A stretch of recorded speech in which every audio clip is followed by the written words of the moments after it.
حبابي صحابي، السلام عليكم ورحمة الله تعالى وبركاته. مرحبا بكم في فيديو جديد على قناة أجي تشوف.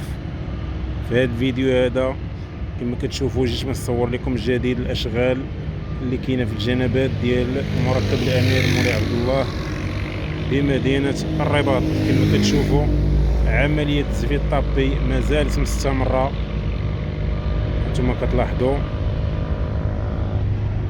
بالنسبة لهاد البلاصة هانتوما الصباغه ديال الكرياج راه بدلوه، راه كان واحد قصير داروا هذا عالي، ما عرفت فيه شي 3 متر والزياده. هذا شوف راه هو السيد كيصبغ.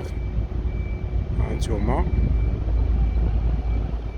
عدد ديال العمال كيقوموا بعمليه الصباغه في هذا الاثناء. اشغال كثيره اخوتي كاينه في هذا المركب ديال الامير مولاي عبد الله بالرباط، وكاينين كذلك في الملعب ديال طنجة.